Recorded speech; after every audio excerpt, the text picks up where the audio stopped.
Okay, so my presentation will follow on from last week on how we were introduced to homonormativity, and hopefully I can explain in 3 minutes how marriage equality might not really translate to equality for all.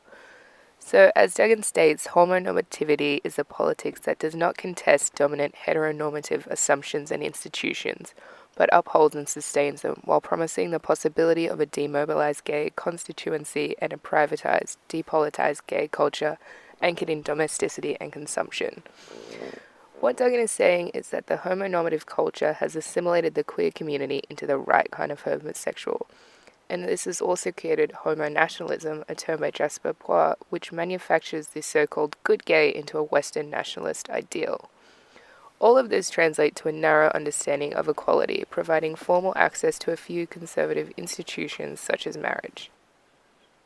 Marriage equality has become the mainstream LGBT rights movement. It is always shown in the media, but how did it come to the forefront?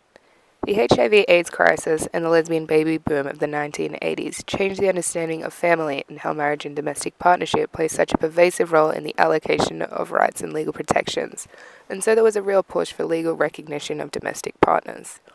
Culturally, legal monogamy was embraced against the sexual shame of the 1970s and HIV.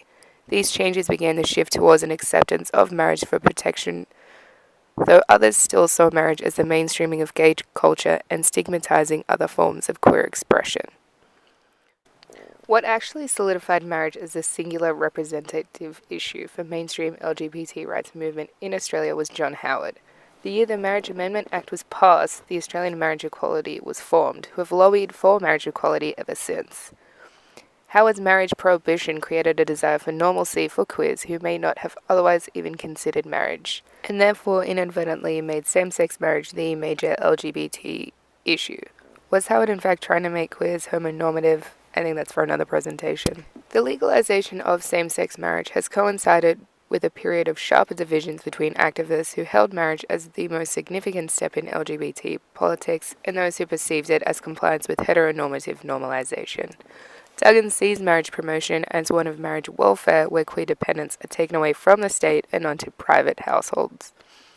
Marriage as equality and therefore homonormativity to Duggan is the maintenance of a civil society which participates in the neoliberal world order of domesticity and consumption. What homonormativity does is grounds queer life in what the only acceptable way to be homosexual is, and as Michael Warner said, the homonormative movement is the movement you can take home to mum. Thank you.